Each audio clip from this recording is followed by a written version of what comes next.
Hi there, everybody. Welcome to the Cloud-Based Mayhem, coming to you from Mexico. I want to first off apologize that I'm a little bit late with this one. We put up a bonus episode last week with Ken Jorgensen out in Utah that was terrific. I encourage you all to grab that. Remember that you do not need to be a subscriber to get that content, and there's also an RSS feed, so you don't have to just listen to it from the website. You can get it on your phones through whatever platform you listen to podcasts on, iTunes, Stitcher, whatever.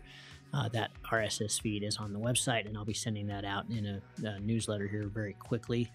But this episode, pretty serious subject, but we took an approach that I think you're going to enjoy. But there's been a lot of carnage, certainly in North America, and some of you may have seen my article about maintaining a margin in a recent cross-country publication. But it's not, the carnage is something that's just ubiquitous in this sport. And so we don't really take on the subject of, trying to eliminate human error, like not clipping in, we're human, humans make dumb mistakes. This is more about, just trying to be smarter about how you fly to reduce the carnage. This was instigated certainly by the accident that Cody Tuttle had this summer in the Sierras, and then more recently by the accident that Casey Bedell had, two good friends. And but these accidents just keep happening, and they're of course frustrating, and they will keep happening. But the attempt here was to reach out to two guys who I think speak about as articulately as possible about this subject, Jeff Shapiro and Will Gadd. These guys are both, top level athletes in a lot of different disciplines, with Will, ice climbing, kayaking, certainly flying a paraglider. With Jeff, he's been flying hang gliders for over 25 years, more recently got into paragliding, but, wingsuiter, also really super skilled climber, falconer. These guys certainly have lived a lot of their lives participating and pursuing dangerous activities, but they have a very good understanding of the realities and the consequences. And I just thought it'd be good for us to hear from them and kind of have a back to the beginning kind of fireside chat with these guys. I don't really interview them in this one. We just talk about risk and what we can do collectively as a community to fly safer and make better decisions and understand a little bit how our brains work, and understand, things like the 5 hazardous attitudes of aviation. That's what we kicked it off with.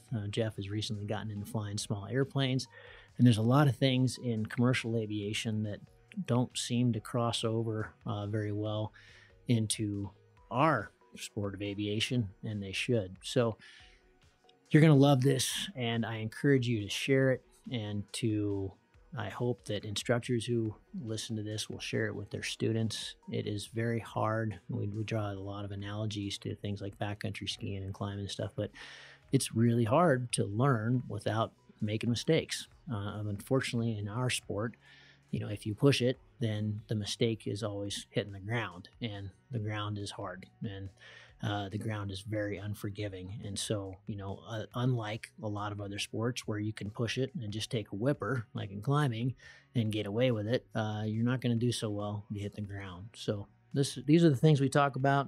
We talk about, being inconvenienced, and we talk about complacency, and we talk about mental attitude. Talk about a lot of things that hopefully will have an impact and reduce the carnage. That's what this one's all about. So enjoy this. I apologize. The connection was pretty rough. Miles will do his typical magic and make it sound as good as he can.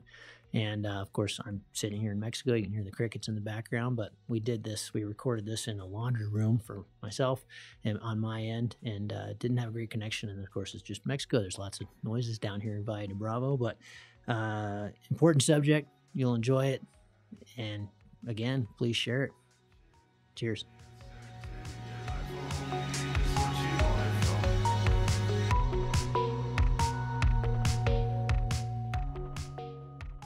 Guys, I really appreciate this. I know this is hard to connect the dots. Willie Cannell and I are sitting here in a laundry room in Mexico. And Will, I know you're in Canmore at home. And Jeff, you're at home. And I want to jump right into this because I know we've got some time constraints. But thanks, as always, for contributing and coming on the Mayhem. And This is a pretty serious subject, but I'm really excited to talk about it. We're going to talk about risk and how we can possibly reduce the carnage in our various passions, and especially, obviously, free flight. But I wanted specifically to talk to you guys because I know it's been a really hard year as well in climbing, and I thought it'd be really interesting to talk about the similarities and some of the non-similarities and what you're both seeing, and just see if we can reduce the carnage. Will, the other night we weren't able to connect with you, but Jeff and I had a good chat. And Jeff, I thought a really good place to maybe start would be, you're just getting into flying Super Cubs and small airplanes, and you came across some stuff in your recent tests, getting all licensed up there, called the 5 hazardous attitudes of aviation. And, we've all been in aviation a long time, and this was new to you and totally new to me. I thought that'd be a great place to start. And then let's just have a fireside chat about risk. Yeah, sure. I recently was going through the process of getting my pilot's license, and I had actually come across these terms, or, the 5 hazardous attitudes in a previous aviation book. I think it was a sailplane book, but what I was surprised to see in every textbook that I studied from, Airman Knowledge, and the aircraft training handbook and all these things, referenced what they sort of refer to as the 5 hazardous attitudes in aviation. And what surprised me most was that I had never seen it in a hang gliding or paragliding text, but it made me laugh when I read it because, certainly I recognized it in my own behavior in past years. And it is something that I see on a regular basis in patterns after, participating in sports that involve risk management for a lot of years. And I think it's something that each one of us should sort of self-reflect and ask ourselves. Certainly, I try and do this relative to the decisions that I make when I'm flying any type of aircraft. But those 5 hazardous attitudes is really funny. The first one is anti-authority, right? Don't tell me what to do. The second is macho. I got this. The third one is invulnerability. It's not going to happen to me. The fourth is impulsivity. I'm going for it. And the fifth is resignation. There's nothing I can do about it now. And, how often do we hear that, or how often do we say that when we're flying paragliders, you're on launch and someone says something about weather or about conditions or whatever, my first reaction is to sort of believe in myself, right? And I think that that's a good thing, especially when, you're getting advice that might give you information and be helpful, but contradicts what you think is right for you. But I think it's important to sort of figure out the difference between, advice and whether or not you're sort of pushing back against someone else's advice, like, don't tell me what to do. I got it. There's the first two right there, And then, the other one I see a lot is, in almost every sport is man, that's a bummer that happened to so-and-so, and there's a reason why it happened. So there's some justification for the accident, and that justification seems to somehow rule out that it's ever going to happen to me because I know it happened and I'm never going to do that. Right. But it can happen to all of us. And it is always a different thing. Right. And then the impulsivity, I'm going for it. Sometimes even our logical brains before we fly or after a flight or whatever, you learn a pretty valuable lesson. It might be pretty heavy.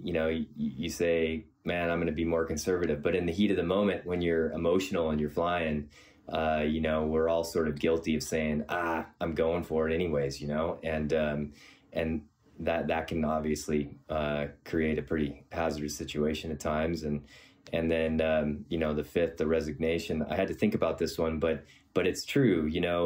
When you are in the air, you're totally committed, right? You launch, you're trying to squeeze one in before the storm hits, or, you're trying to fly a little closer to the storm cell for that, just a few more Ks or whatever.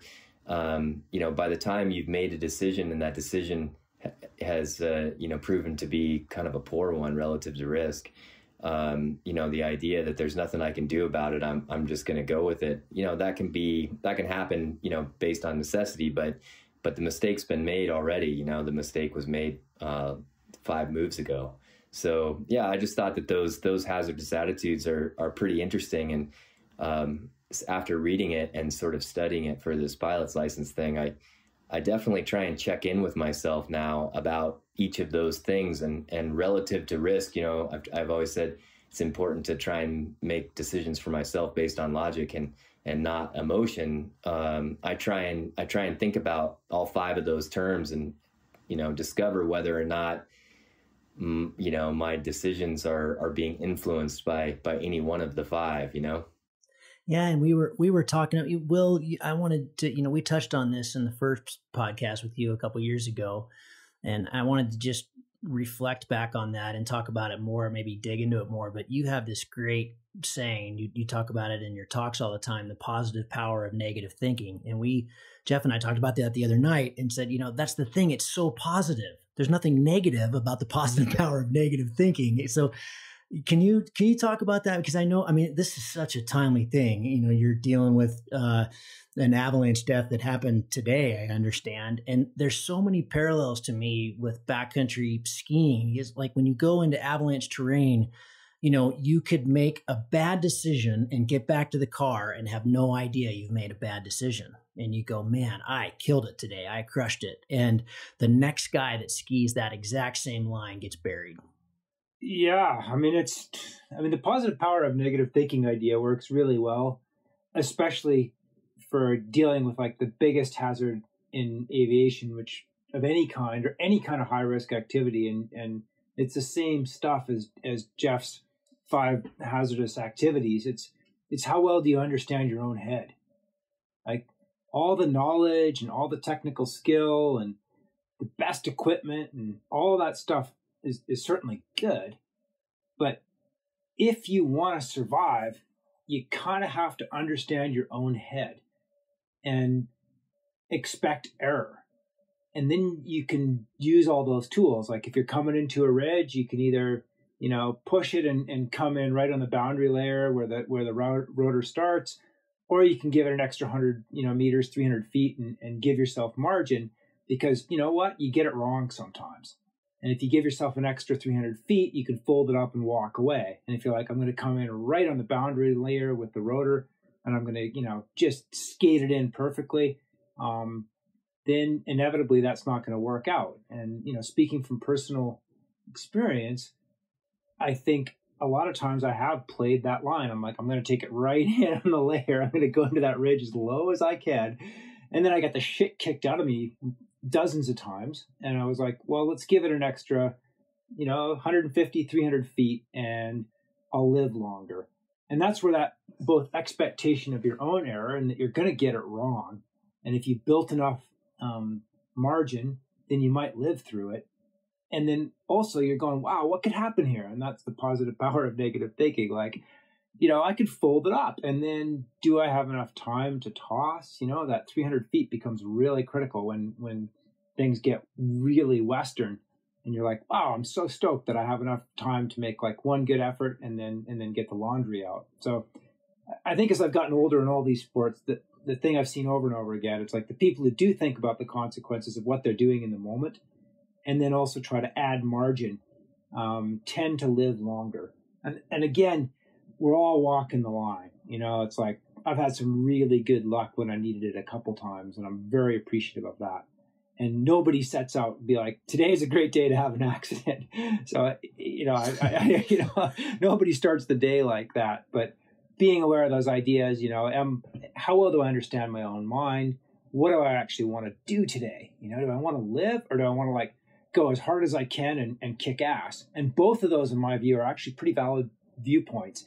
But you have to understand where you're operating from, how much margin you have, and then decide where you want that kind of slider to be. So a bunch of things in there, but that hazardous attitudes means you got to understand your own mind, and then the positive power of negative thinking, what could go wrong, and then going, right, how much margin do I need here to do this for a long time? How do we instill that kind of knowledge before you have it? Again, back to the backcountry analogy. you never want to get in an avalanche, but until you get in an avalanche, it's kind of hard to really understand the true risks. It's really hard to understand how it could go, and to have this attitude of I'm going to be fine and not properly scared. So I'm thinking about the pilot that hasn't pushed it and made those mistakes, as we all have. It seems like that's a necessary education. Can you skip that? What's funny about this, and I'm really anxious to hear what Will has to say about it. But I think when you talk about a place, some people say, oh, that place is beautiful because they've seen photos. But unless you have a visceral connection with that place, unless you've been there and had your fingers in the dirt, or that you've spent time there and you have memories and the smells and those memories relate, you don't have that visceral connection, and it's not as important as it is for someone who's just seen it in photos. And I think that when it comes to experience, it's similar. When we go and we climb a route, the experience of that climb or that route or that pitch or that move or whatever is over the second it happens.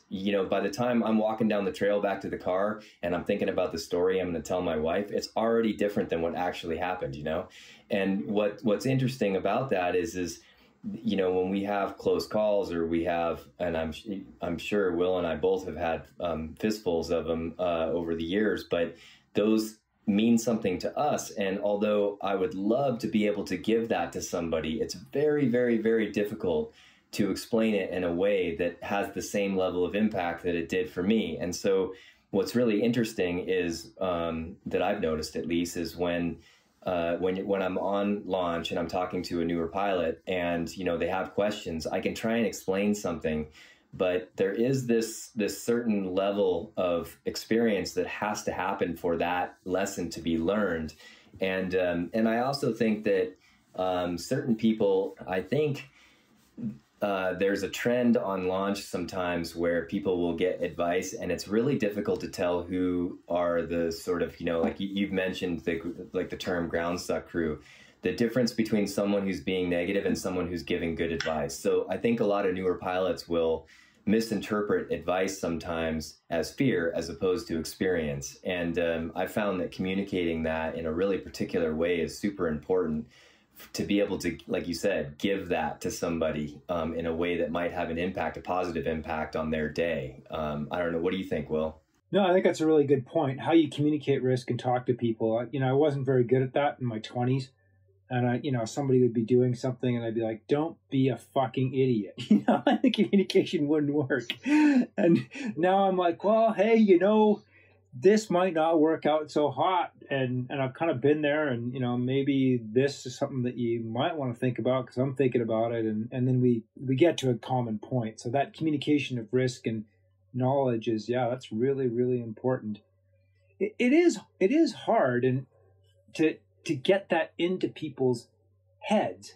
And there's so many layers to this. I've been dealing with it a lot in different industries as well. So I look at how, guys who work on high tension lines, how they, high power, really high power, high tension lines, how they deal with their high risk environment. And again, it does come down more and more to human factors, how people look at it. You can call them hazardous attitudes or human factors, but it is how people approach it. And you go through different careers, or different stages in your career as a pilot or in any risk activity.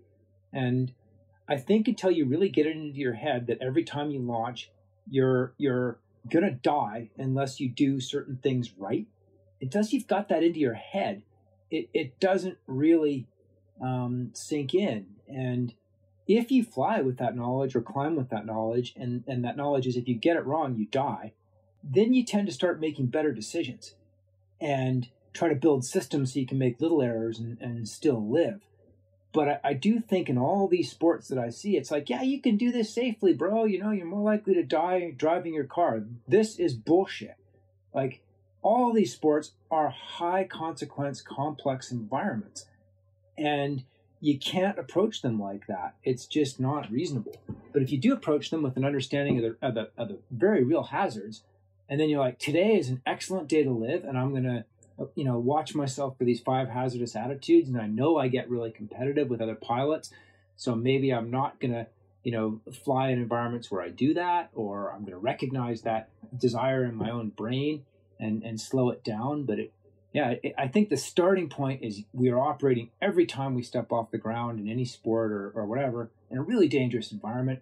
And then if we do enough things right, we can deal with our errors and end the day, back on the dirt with a beer and a smile, which is kind of the real goal, isn't it? What's really funny too is when we talk about other sports, and I'm sure that it's been like this for you guys as well. I've always learned best by pushing pretty hard. I look at people that I think are better than me. I try and learn from them. I push out of my comfort zone and try and make, pretty big gains in both understanding and skill set. And sometimes those gains come at a price of making mistakes, almost always, right? But in aviation, what's unique to aviation relative to most other activities like, say, skiing or climbing or whatever, I mean, the point of climbing is falling off, right? The point is trying shit that's harder than you can do. And when it comes to aviation, the things that are always constant are, gravity and speed. And the ground is fucking hard. And so what's interesting is that when we're 100 feet off the ground, what do we say as pilots? Well, God, we're fucking low. We are low. Well, 100 feet, try and jump off a 100-foot building. What's going to happen? You're going to die. So the thing is when you're not very high off the ground, say 50 or 60 feet, if you fall, which happens when we take a big collapse and you hit the ground, it's going to hurt you probably forever. So what's really interesting is in my normal mantra of pushing hard and, maybe climbing like the climber that I want to be, when it comes to flying, I think one of the mantras that I've been sort of trying to pass on, or at least, utilize or apply to my own flying related life lately has been, to make decisions and to fly like the pilot I am and not like the pilot I want to be. And what's important about that is that I know that the more I fly, it's inevitable that I'm going to gain experience, and with that experience, I'm going to gain skill. There's no way I can fly every day and not get better and not gain the experience, but I can only be me. I can only be Jeff. I can't be Will. I can't be Gavin. So comparing myself to somebody else or flying like a different pilot than I am with the intention of getting better, it might work. It might even work pretty well a couple of flights, but eventually that is going to bite me. That's going to get me. Eventually, when I make a decision because I'm, wanting to be something that I'm not, that is going to catch up to me. And that's been a pretty interesting sort of, discipline to have or to try and have, because, once again, without the discipline, I'm being emotional, and risk and emotion just doesn't work out generally, at least not 100% of the time. And I'd like to come home 100% of the time if I can from flying. Yeah, that's a really good goal. I think keeping that goal topmost in your mind is pretty critical at any sport. It's like and we tend to get sidetracked, right? We're out on a big flight and we're like, oh yeah, if I can just pull this off, I'm going to that ridge low, but if I can pull it off, it's going to be epic. And then if you do have that goal in your mind, it's like, wait a minute, my goal today is to like land and go back home and pull this off safely. Then the question is it really worth that risk at that moment? And if you're at like 1 kilometer from your personal best and you're like, it means everything to you, then maybe that risk is totally worth it, and that's awesome if so. But if it's like just another shitty day at the hill and you're trying to scratch your way over the highway, maybe not. And you're going against that big goal in your head, which is to end it safely at the end of the day. And so when you lose sight of that big goal, and I do all the time, and then I have to reel my brain back in and be like, nope, we're not doing that. What the goal is here is to have a really good flight and make it home in time for dinner. And then I'm like, all right, I don't need to make this like very high risk, high consequence decision right now. Maybe I will in the future, but right here, right now, I don't need to do that. And then I can make a safer decision. And oddly, often enough, the safer decision works out fine anyhow.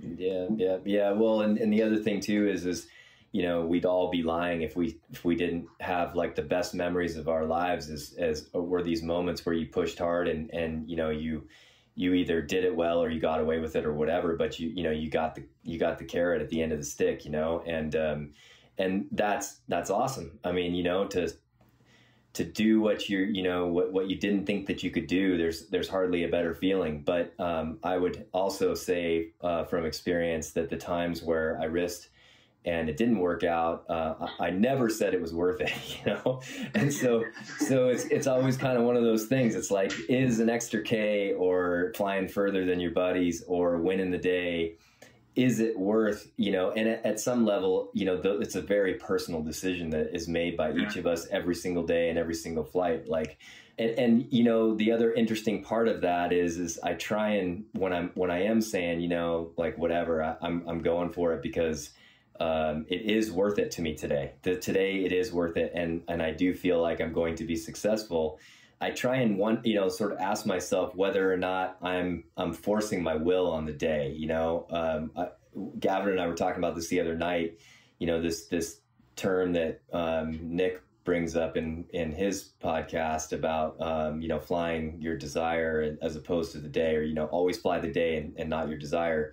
I think it's interesting that, occasionally I'll find myself doing it, but I'm certainly seeing it as a factor in some accidents where people are trying to, or, sometimes I'll try to force my will on the day. So in other words, and this can happen with a choice of gear, it can happen with trying to accomplish a particular flight, using the high terrain to get high, as opposed to getting high and being allowed into the high terrain, or using a two-liner to become to get more performance, as opposed to being outflying the glider that you're on, so that it's appropriate to move up and you might have the skill set to be able to fly that glider. I see that as being contributing factors to some of the accidents that have been happening, and certainly use it as a mirror to check myself.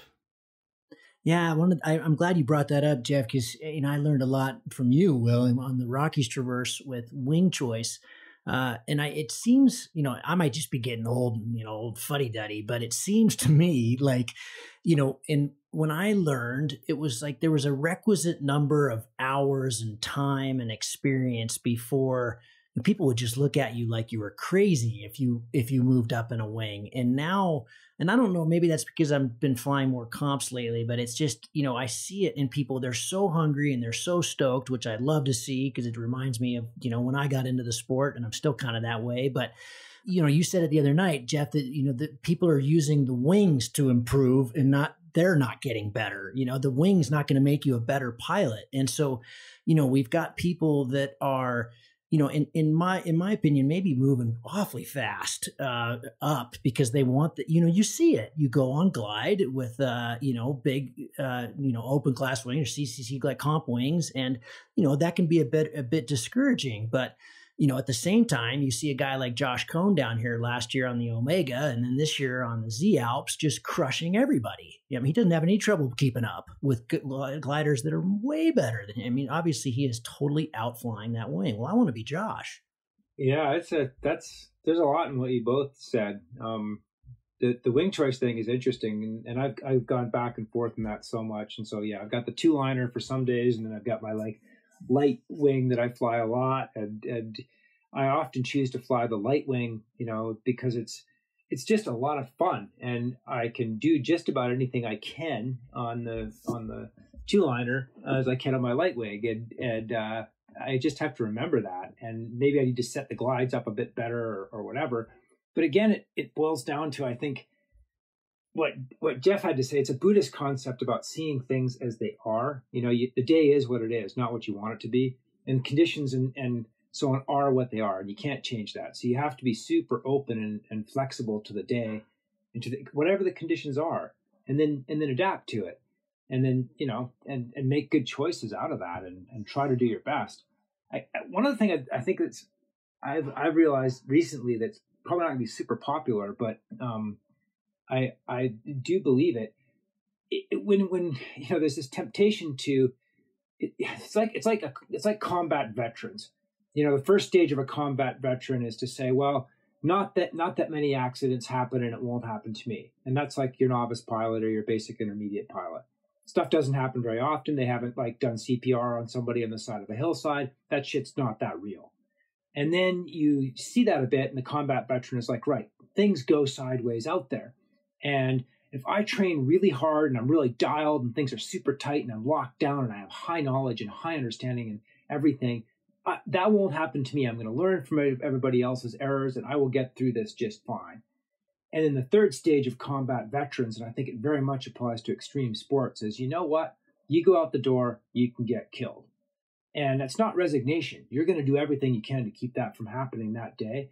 You're going to do all the work and do everything you can. But if you approach flying with that stage 3 mentality of, you know what, really smart people who didn't make any stupid errors are dead, then you can approach it maybe and build the best margin. And use that concept of maybe this wing isn't the best choice for me.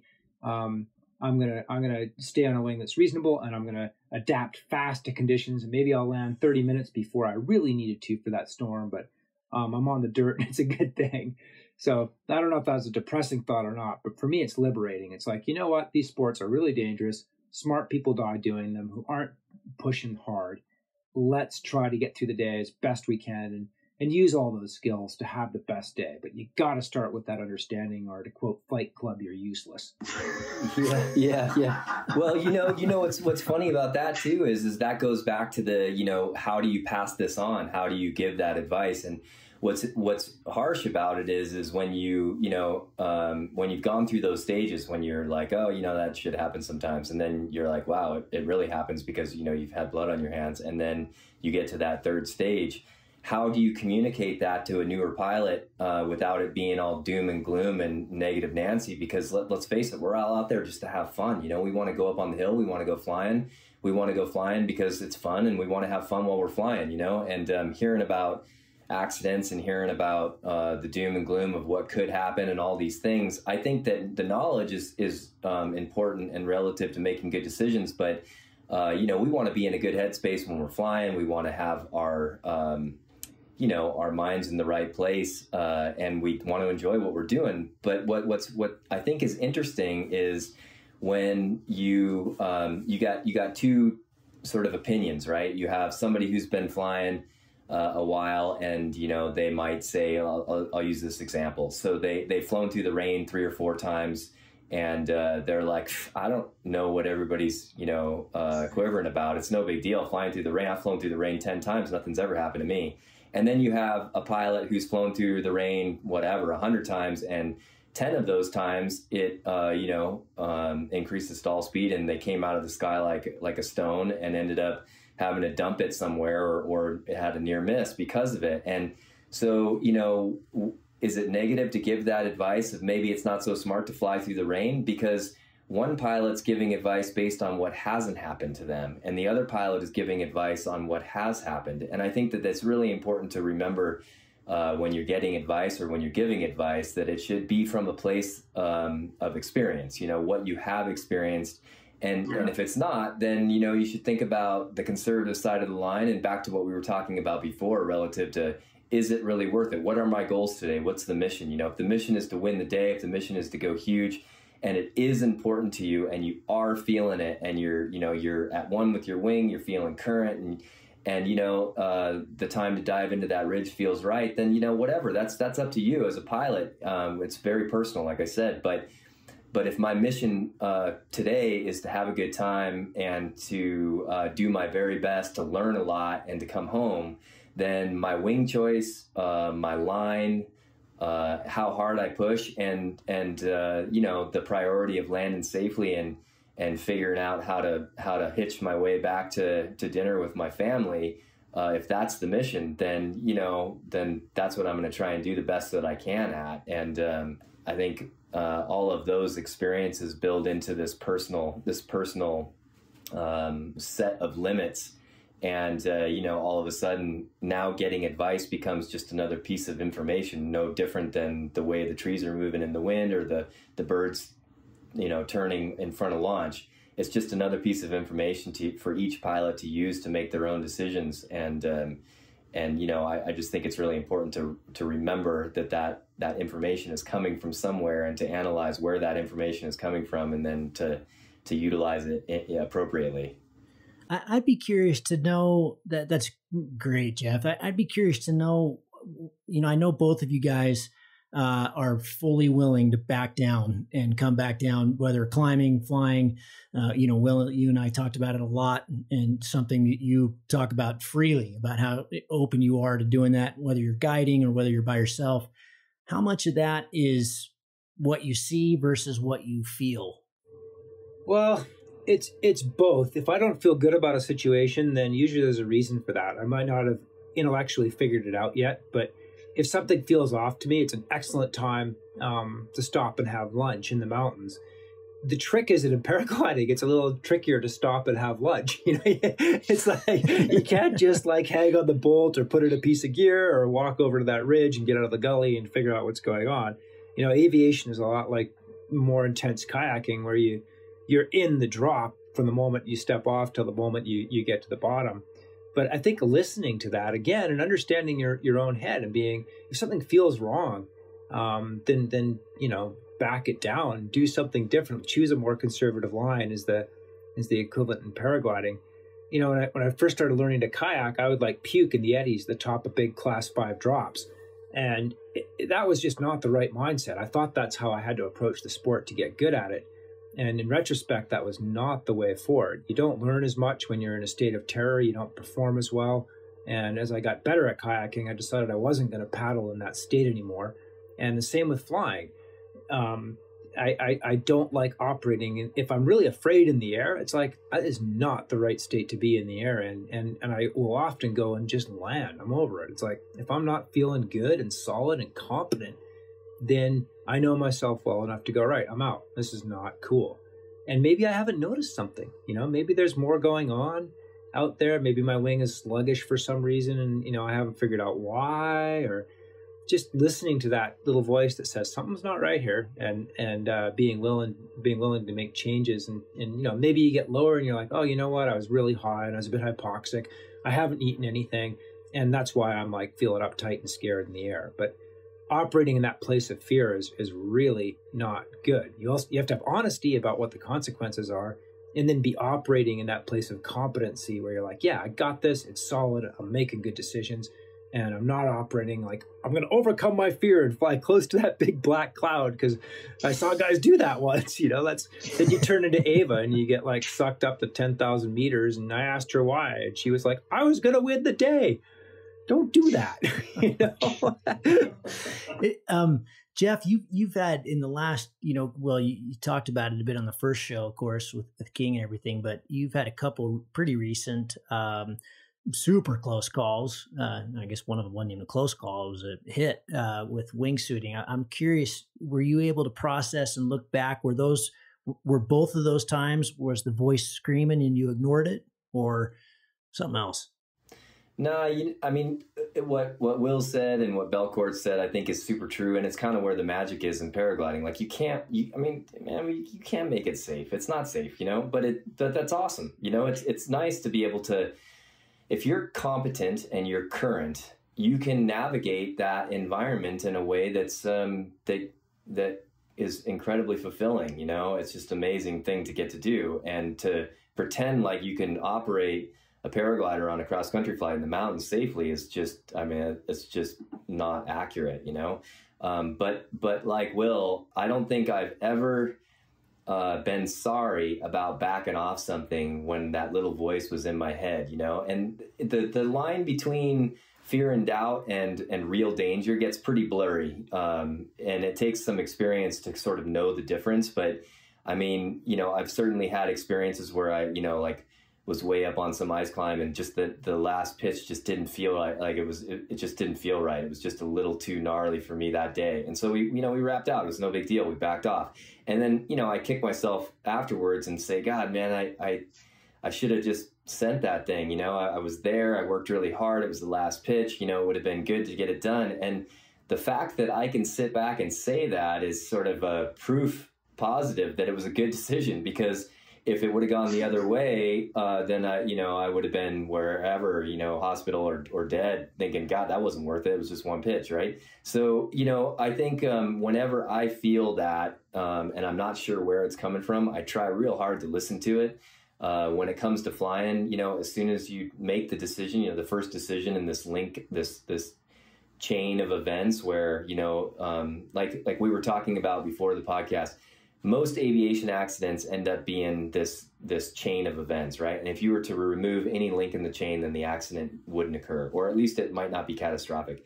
And so generally that chain starts with the decision to launch, right? And so if you've made the decision to launch, now you're pretty much committed to aviation, and you have to stay focused and be on point until you're back on the ground safely.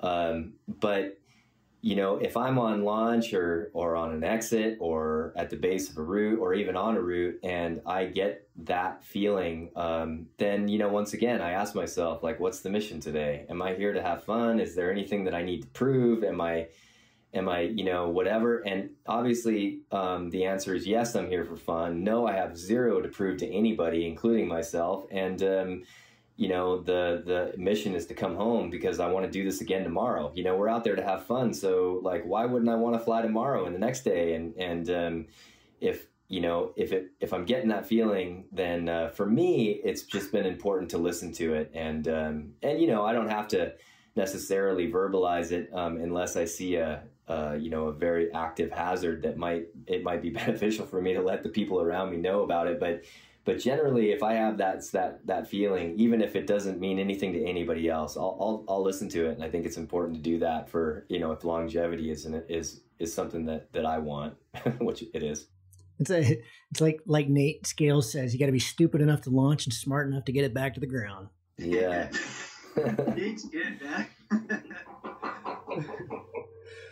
One other thing that I use in all my sports, across all my sports, that is really, I think, been useful to me, and I've only codified it in the last maybe 5 or 10 years of doing these sports, is to keep track of the like 2 or 3 things in any one environment that are actually likely to kill me, and to always have kind of those 3 things on my mental screen, or that one thing, and that's been really useful to me over and over, and to have some sort of plan in my head to deal with those 3 things if they start popping up. So, in paragliding, it's like the ground is the obvious thing that's going to kill you. So if you're close to the ground, you're immediately in that danger zone. You start making better decisions and be a lot more switched on mentally and in the game.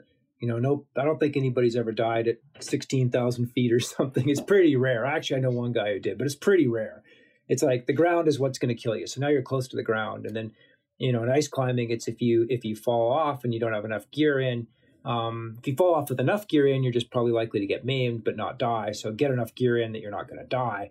But knowing those 2 or 3 things and having them in your head, and where I've gotten into trouble across all my sports is when I stop thinking about those things. And I'm like, I'm really low, but I'm going to scratch this out here. And it's windy as hell, but I can still deal with this. And the thermals are ripping and I can deal with this. And then I'm like, I've had a few very close calls where I'm like, I forgot that the ground is the enemy and it was out to kill me. And I needed to, respect that relationship. So knowing those 2 or 3 things, and in paragliding, it is only usually the ground that's going to get you in the long run, but it may be, on this day, it's going to overdevelop. Okay, I got to watch that. That's something that can get me. And then, wow, what's going on with that? And checking into it all the time and being very aware of that and respectful of it is helpful across. It's like driving. What's going to get you? Well, you're going to hit something or somebody's going to hit you. So how are you going to deal with that? If somebody locks it up in front of you, where are you going to go? If you see somebody in your rearview mirror coming at you really fast, what are you going to do about it? And having that as part of your outlook, I think, is pretty critical. And then having it pre-planned so you can react fast is pretty helpful, because you're not going to do any better in combat than you did in training. Yeah, what else is really interesting too is that we're all out there, like I said, to have fun, but when that affects ego, and yet, like we're out there to have this emotional response, but yet you have to remove ego to honestly self-reflect. That's a pretty difficult sort of dichotomy, to say I'm going to put all ego aside and self-reflect honestly, and say, okay, am I current? Am I prepared to fly this glider today in these conditions? you know, what you want and what you should do can be, you know, a conflict sometimes. And that's something that has helped, you know, when I do feel that little voice saying, hey, you know, step back for a second and take some deep breaths. That's what I try and immediately do is drop all ego and self-reflect in a pretty hard way and say, okay, why am I getting this feeling? And you know, is it fear and doubt, or is it something? And sometimes I still decide to back off just for personal reasons or whatever. But sometimes look at it logically, and I self-reflect honestly. I realize that feeling is actually coming from somewhere. Maybe I'm not so current. Maybe the conditions are you know, whatever, not appropriate for my skill set or level of experience. And then the answer becomes easier to, you know, to put into action, you know? No, I think that's very much in line with what I think about when I was talking earlier, and that understanding yourself is the biggest part of staying safe in any of these sports, is to have an honest look at yourself and know what your motivations are and where they are. And if your goal that day is to go huge and be dangerous, then hey, that's the deal you've made, and right on, rock out, go for it. And if your deal that day is, I want to get back for dinner, then yeah, being able to reflect honestly on that and look at it is a good thing. I mean, one kind of tangent to this that I think is pretty important, and again, it's something I'm working with a lot in other areas of my life, but paragliding is not one thing. It's like there's a huge spectrum to it. You can choose where you want to be on that spectrum. And for me, most of it in flying comes down to, once you start removing the direct human factors, it comes down to the complexity of the environment that you're in. And you can choose to fly, and you know, you can fly the point north side in the evening. It's relatively laminar, and it's a relatively straightforward environment, and that's awesome. And some of the best flights of my life have been in that light in the Wasatch, man. Those are just seared into my brain. Love that stuff. And you can take a risk. You can try and glide over to that next hill, and if you don't make it, you land in the sage and pick your glider out, and you're like, okay, well, that was still pretty cool. And then you can step it up a bit, and you know, maybe the far end of the spectrum is you're flying distant flights in the Owens in July or August. You are in one hell of a complex environment in there. And no matter who you are, you can't parse that environment in a way that's going to make it anything but pretty things are going to combine in unlikely ways, and you're going to have outcomes both fantastic. You know, I went to like a very high altitude in the Owens one day. It was awesome. But also I got blown backwards over a cinder cone there. You can't predict that environment as well because it's so complex. So as a pilot, and as people who teach other pilots, because we're like old people now, we need to like explain that there is a wide spectrum of abilities and situations and complexity in flying, and try to help people find the right level of complexity for them, and understand that paragliding is not just this thing. It's like it's a super wide spectrum, and you can pick a point that makes sense to you on it, and not just go fly because it's paragliding. It's like, it's really, really huge range. And when you operate in those more complex environments, you inherently are going to have adverse or unforeseen events. Let's put it that way, unforeseen events more often. And that sounds to me like, you know, if you're going to operate in more complex environments like the Sierras, or like you and I did in the Rockies, then you have to automatically, doesn't matter how good you are, you have to provide yourself a lot more margin. And so then you need to remove, you know, it's no longer taking the obvious line right on top of the peaks. It's getting out front and giving yourself some margin, and giving yourself that 2,000 feet if something goes wrong, and piecing together those flights can be more difficult, but it's a skill set that you can learn. To me, I mean, it's a way for us to fly places like that a lot more safely, rather than, like you said, you know, parking yourself over the cinder cone in 30 kilometers an hour wind. And the Sierras is, you know, there's very high potential for a bad outcome there, no matter how good you are. Yeah, it was like 50. It was pretty stupid. But I didn't respect the environment. I just did not respect that environment, you know, and I didn't understand how complex and how fast that could be. And on a Rockies traverse, I got caught out once or twice there. And you will be, no matter how much respect you give it, you're still going to get caught out, but it's more likely to happen. And even in those simple environments, it's like, I remember, you know, maybe 25 years ago flying in Venezuela, and I was chucking these huge wingovers at this nice evening laminar site, and I screwed it up. I was just way late or way early, I forget, but I blew that wing up like not very high. And I couldn't throw my reserve because I was in the middle of a city, and I was like, you know, I didn't respect that even in that simple environment, the ground is still really hard and I can't fold it up low. I kind of forgot that. I was like, I'm doing wingovers. This is so rad. I'm in Venezuela, you know, and I just forgot. And that sort of thinking where you're like, I don't remember, even though I'm in a simple environment, the ground's still the same and I can still blow it up here. So I've got to like keep it a little bit inside the box. And then have a bit more margin. Just if you have like 20% more margin than you think you really, really need, then when you blow it by like 19%, you still live. But if you're like right on the edge and you blow it, then you got nothing left. And yeah, that's something I try to operate with in all my sports.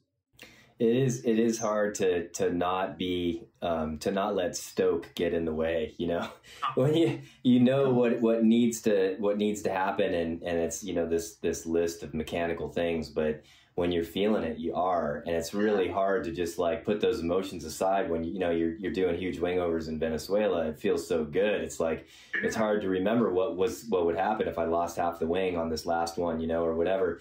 And it kind of goes back to this, you know, like you say, margin. It goes back to this idea that the only thing in this world that I could ever hope to control is my own mind. And in flying a paraglider, you know, in 28 years of free flying, I've been studying the weather a long time, and it very routinely surprises me. And so, you know, you make these decisions on a cross country flight where you're making that decision now that's going to affect you a couple of hours from now. It's not uncommon, even with a lot of experience, to be wrong, you know? And so what's the harm in having a little bit of margin and leaving yourself, like when I learned how to fly, my buddy told me, always leave yourself a way out. If you forget everything else I tell you, remember this, always leave yourself a way out. Have a plan B and ideally a plan C, D, and E as well, you know? And you know, how often over the years have you discovered that plan C was actually the best plan to start with anyways, you know? So I think having options and trying to remember where we're at all times, and, you know, by all means, be stoked. And I try as hard as I can to, you know, look around and smile and like remember where I'm at and how ridiculously awesome it is to be at cloud base with a buddy, you know, flying over the granite teeth that are sticking out in Brazil. But at the same time, remember that I'm flying a paraglider and that I actually can only control my own behavior. So, you know, always like you say, Will, have the positive power of negative thinking. What could go wrong, and you know, be prepared, be educated, and be ready for it, and then, you know, relax and enjoy. It's hard to do all those things at the same time, but it's possible, and it's certainly the recipe for staying safe. Yeah, I like that. I mean, I got to head out here in a minute, guys, but one thing that relates to what you're talking about a little bit is something that we could maybe do a bit better of a job in paragliding.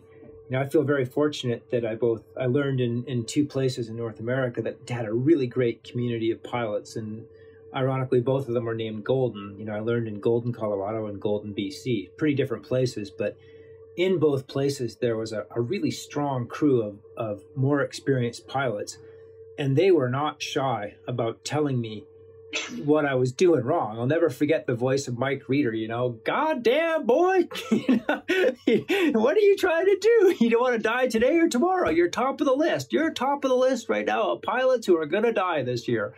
And there was the list, man, and that's how it worked. And I remember being really embarrassed at the time, but I really think how we create this culture of communication and understanding, you know, that's probably not the way to do it in some ways, but it was really effective because I heard Mike and I was like, well, you know, he basically just told me that I'm an idiot. And in retrospect, he was right. And I probably am alive today because of those voices from the culture that I learned to fly in, especially in Golden, Colorado. And as people, you know, Jeff and you, Gavin, and me to some extent, it's like, you know, talking to pilots, and if the older pilots in the sport make an effort, and, you know, hopefully he's a little bit better than I or my creator might have used, but we got to do that. Like, that is really important. And, you know, maybe we would hurt somebody's feelings, but having seen enough accidents in the mountains now, I'm pretty okay with hurting somebody's feelings. If I think something's actually dangerous or wrong, I'm going to try and do it in a professional and collegial way. But if I can't, you know, it's way better to have that discussion before you scrape somebody up. And we've all got those pilots on our hill that are making bad decisions. And I think we do have to be sometimes really direct. And then there are other pilots who make bad decisions unconsciously, and we've got to like talk to them and frame it in a different way and try and make it useful for them.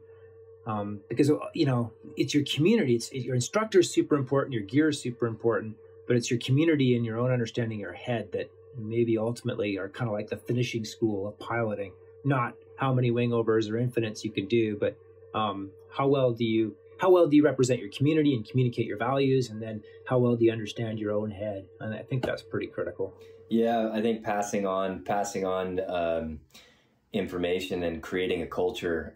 You know, each community around the world has, like you say, this group of pilots, and they all lean on each other. And I think the best, let's put it this way, the most effective ways that I've ever learned have been with good instruction. You know, that's where I make the biggest jumps. And I think this idea of accepting mentorship and having those mentors, all the mentors that are out there, if each of those mentors can figure out how to communicate in an effective way to each pilot. And I don't mean like babying it. Some people need sort of, you know, to have you come at them hard, and some people, they need you to be a little more gentle with them about it. But either way, providing information for the greater goal, which is for everybody to keep having fun and to stay safe and to learn and get better together collectively as a group.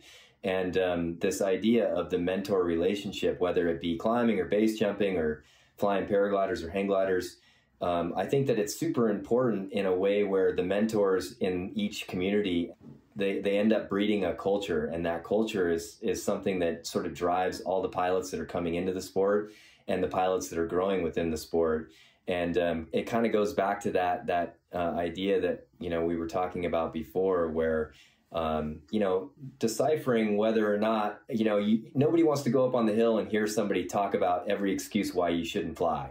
But at the same time, if you're up on the hill with a pilot who's known to not be a conservative person, you know, known to be someone who's out there getting after it and flying well and you know, participating on a regular basis and is passionate about the sport, if that person sees a dark cloud off in the distance and shows some concern, you know, maybe you shouldn't throw your wing out and wonder why nobody else is pulling up, you know, and instead go over and ask that person, hey, what are you seeing? You know, what's the harm in asking that? And then, you know, having the wherewithal to say, okay, well, I'm still going to make my own decision, but I'm going to use this as information. And if the information is coming from an experienced pilot who's, you know, speaking from things that have happened as opposed to things that haven't happened, then I'm going to learn something. And whether it influences me to fly or not is still up to me. But it does breed this culture of each of us sort of looking out for each other, which I think is you know, I think that's a cool thing. I think that's helpful. You guys are awesome. I really appreciate it. Will, I know you got to get off to this dinner. Again, I'm sorry about the accident today, and send my love out into your community. But thanks, you guys, for sharing all this, and thanks for your time. And I think this is an important talk and message. And yeah, I appreciate it. Gavin, thank you for doing this, man. It's like you're doing a really good job of spreading different ideas. Maybe something Jeff says resonates, or I say resonates, or Belcourt, but you've done a tremendous amount, and totally appreciate that, man. Keep doing it. Thank you. Yeah, likewise. Thanks a lot, you guys.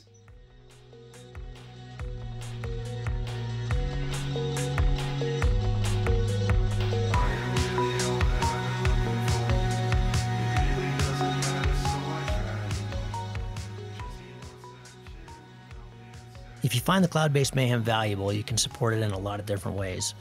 You can give us a rating on iTunes or Stitcher, or however you get your podcast. That goes a long ways and helps spread the word. You can blog about it on your own website or share it on social media. You can talk about it on the way up to launch with your pilot friends. I know a lot of interesting conversations have happened that way.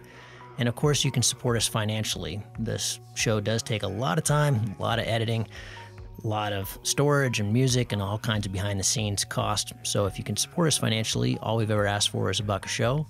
And you can do that through a one-time donation through PayPal, or you can set up a subscription service that charges you for each show that comes out. We put a new show out every 2 weeks. So, for example, if you did $1 a show and every 2 weeks, it'd be about $25 a year. So way cheaper than a magazine subscription, and it makes all of this possible. I do not want to fund this show with advertising or sponsors. We get asked about that pretty frequently, but for a whole bunch of different reasons, which I've said many times on the show, I don't want to do that. I don't like having that stuff at the front of the show. And I also want you to know that these are authentic conversations with real people, and these are just our opinions, but our opinions are not being skewed by sponsors or advertising dollars. I think that's a pretty toxic business model. So I hope you dig that. You can support us. If you go to cloudbasedmayhem.com, you can find the places to support. You can do it through patreon.com/cloudbasedmayhem. If you want a recurring subscription, you can also do that directly through the website. We've tried to make it really easy, and that will give you access to all the bonus material, little video casts that we do, and extra little nuggets that we find in conversations that don't make it into the main show, but we feel like you should hear. We don't put any of that behind a paywall. If you can't afford to support us, then just let me know and I'll set you up with an account. Of course, that'll be lifetime, and hopefully you're being in a position someday to be able to support us. But you'll find all that on the website. All of you who have supported us or even joined our newsletter or bought Cloud-Based Mayhem merchandise, t-shirts or hats or anything, you should be all set up. You should have an account, and you should be able to access all that bonus material now. Thank you so much for listening. I really appreciate your support, and we'll see you on the next show. Thank you.